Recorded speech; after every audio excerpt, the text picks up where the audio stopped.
This ABC 15 Flash Briefing is sponsored by Sanderson Ford. Straight up. We made it to Friday. Kaylee O'Kelly here with your top stories from ABC 15 Arizona happening today. The early voting period in Arizona comes to a close. A record number of early voters have already turned out.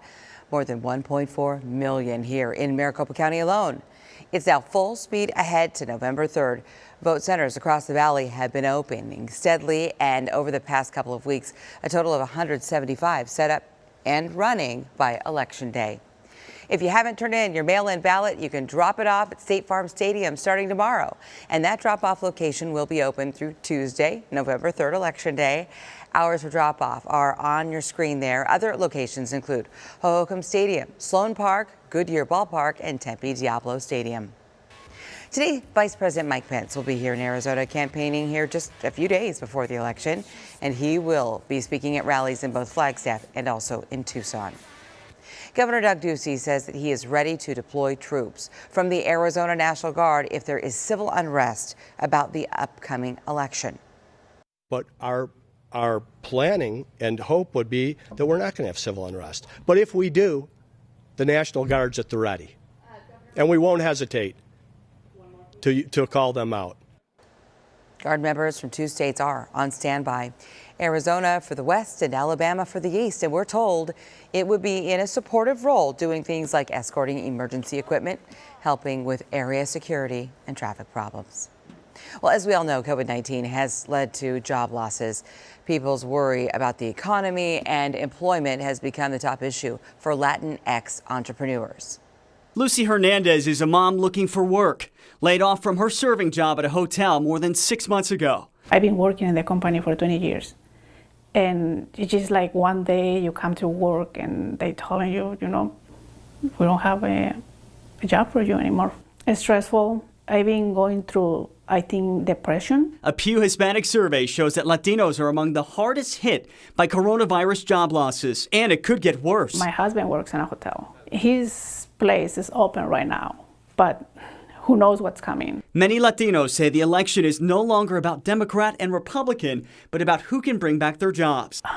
I mean, in the end, I'm going Democrat. I am. Priscilla Fuentes manages a restaurant. Business is down, and her family had to lay off some workers. It's definitely been a struggle, and we've slowly started to get back to what we were pre-COVID, but it's still a long ways away before we get anywhere near the capacity or even sales that we had before. It's very heartbreaking to know that a lot of employees depend on us, and there was just so little we could do. And with cases going up nationally, there are major concerns that hospitals and hospitality and restaurants are going to get hit even harder. Election Day, as we've said, almost here. We want you to know that we have live continuous coverage for you starting at 4:30 in the morning on November 3rd. Live and local at the polls, crunching the numbers and delivering on our promises to you. Your voice, your vote, and it's never been more important than now.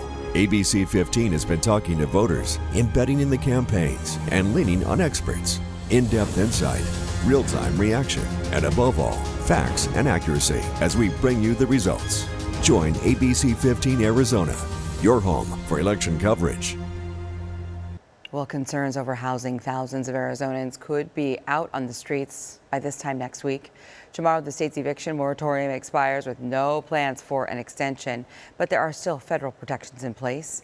In early September, the CDC issued an order halting evictions through the 31st of December. The protection is recognized by the Arizona courts, but you do have to meet certain criteria. Hey there, I'm meteorologist Iris Hermosillo. Time now for that most accurate forecast. Over the next 2 days, you're going to notice more clouds moving in as we track a disturbance setting up to our southwest. That'll pull in some of that moisture that brings those clouds our way. But outside of the clouds, we're not going to see any rain here in the valley. It'll be mostly sunny today, then partly cloudy this weekend. Now, early next week, we may see a few showers, but it'll be confined to the Mogollon Rim where we've got that chance for some light rain, about a 10% chance for rain in spots like Flagstaff Monday and Tuesday. Otherwise, temperatures are getting warmer. High high of 88 degrees today in Phoenix. We'll reach the low to mid 70s from Prescott to Payson to Sedona, and mid 60s along the rim in spots like Flagstaff, Heber, and Show Low. For Phoenix, again, upper 80s today, and then tomorrow for Halloween, a high of 89 degrees with partly cloudy conditions through the weekend. More breezes on Sunday with a high of 93 degrees, believe it or not, for the first day of November, with highs in the low 90s through much of next week. And for the latest headlines, weather, and traffic, head to abc15.com or download our free ABC15 mobile app. Make it a great day. This ABC 15 Flash Briefing is sponsored by Sanderson Ford. Straight up.